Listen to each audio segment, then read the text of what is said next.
Deacon byl výsledkem chemické látky A03959X9115 inženýrů, který byl použit jako biologická zbraň. Kapalina nakazila Charlieho Holloweje, který oplodnil Elizabeth Shawovou trilobitem.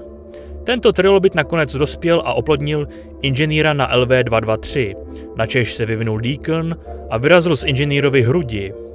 O 126 let později, v roce 2219, přistává na LV-223 loď Geryon a její posádka pod záminkou záchranné mise, což má katastrofální následky, a jedinými přeživšími zůstávají kapitánka Angela Fosterová, Galgo Helder, Chris Hanlock, Jill, predátor Achab a zmutovaný android Elden.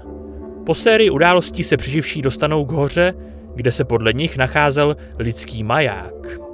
V naději, že se jim podaří uniknout z měsíce, začnou přeživší členové pomocí Onageru prorážet tunel do hory, kde dospěli k poznání, že hora je živá a že se nacházejí uvnitř kyselinové žíly. Elden předpokládal, že cokoliv bylo na palubě Weylandovy lodi, kolem ní silně zmutovalo. Z toho vyplývá, že Deacon ve skutečnosti cestoval k troskám Prométea a zmutoval kolem lodi, až se z ní stala organická hora. Deacon má modré hladké tělo, 4 prsty, palec a rovné nohy. V ústech má 2 různé sady zubů. Horní čelist obsahuje zuby typické pro bíložravce, zatímco spodní a vnitřní čelist tvora má poměrně malý počet ostrých zubů. Tato spodní čelist se rozšiřuje směrem ven na něco, co téměř vypadá jako druhá sada dásní. Na rozdíl od podobných xenomorfů postrádá Deacon ocas a jeho hlava je zakončena ostrým hrotem. Velikost Deacona není známa, ačkoliv vzhledem k velikosti jeho hostitele lze předpokládat, že je mimořádně velký. Jako novorozenec, ačkoliv je menší než inženýr, se zdá být dostatečně velký, aby byl velikostí přinejmenším srovnatelný s dospělým člověkem. Počáteční fáze životního cyklu Deacona začíná u černé kapaliny známé jako chemická látka A03959X9115, nebo také Black Goo, biologická zbraň vytvořená inženýry. Látka má jedinečnou reakci s každým živočišným genomem, se kterým se setká, a byla navržena tak, aby vyvolala genetický chaos. Po požití nebo vdechnutí je schopna masového ničení. Jakmile je hostitel infikován smrtícím patogenem, dochází u něj k bolestivě rychlé genetické transformaci. Poté, co Holloway patogen pozřel, přenesl svou infekci na Shaw prostřednictvím oplodnění při pohlavním styku. Jakmile se u Hollowaye začaly projevovat degenerační účinky související s jeho infekcí, s rychle se vyvíjejícím trilobitem, který inkuboval v jejím těle.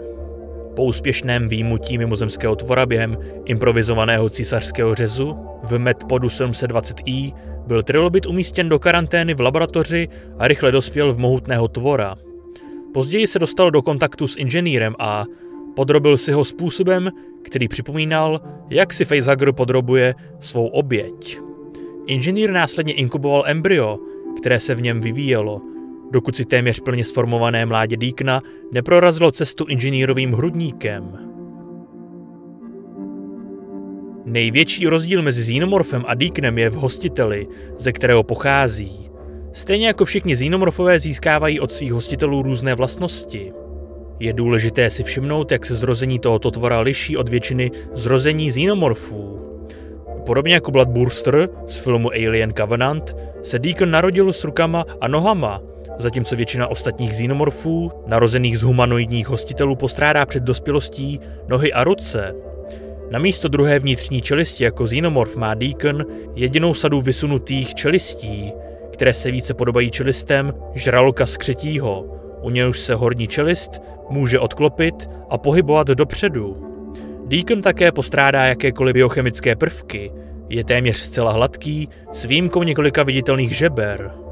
Na rozdíl od většiny xenomorfních chestbursterů, s nimiž se lidé setkávají, kteří se z těla svého hostitele prorážejí dopředu, Deacon používal ostrý zadní konec hlavy, aby si prorazil cestu ven ze svého hostitele.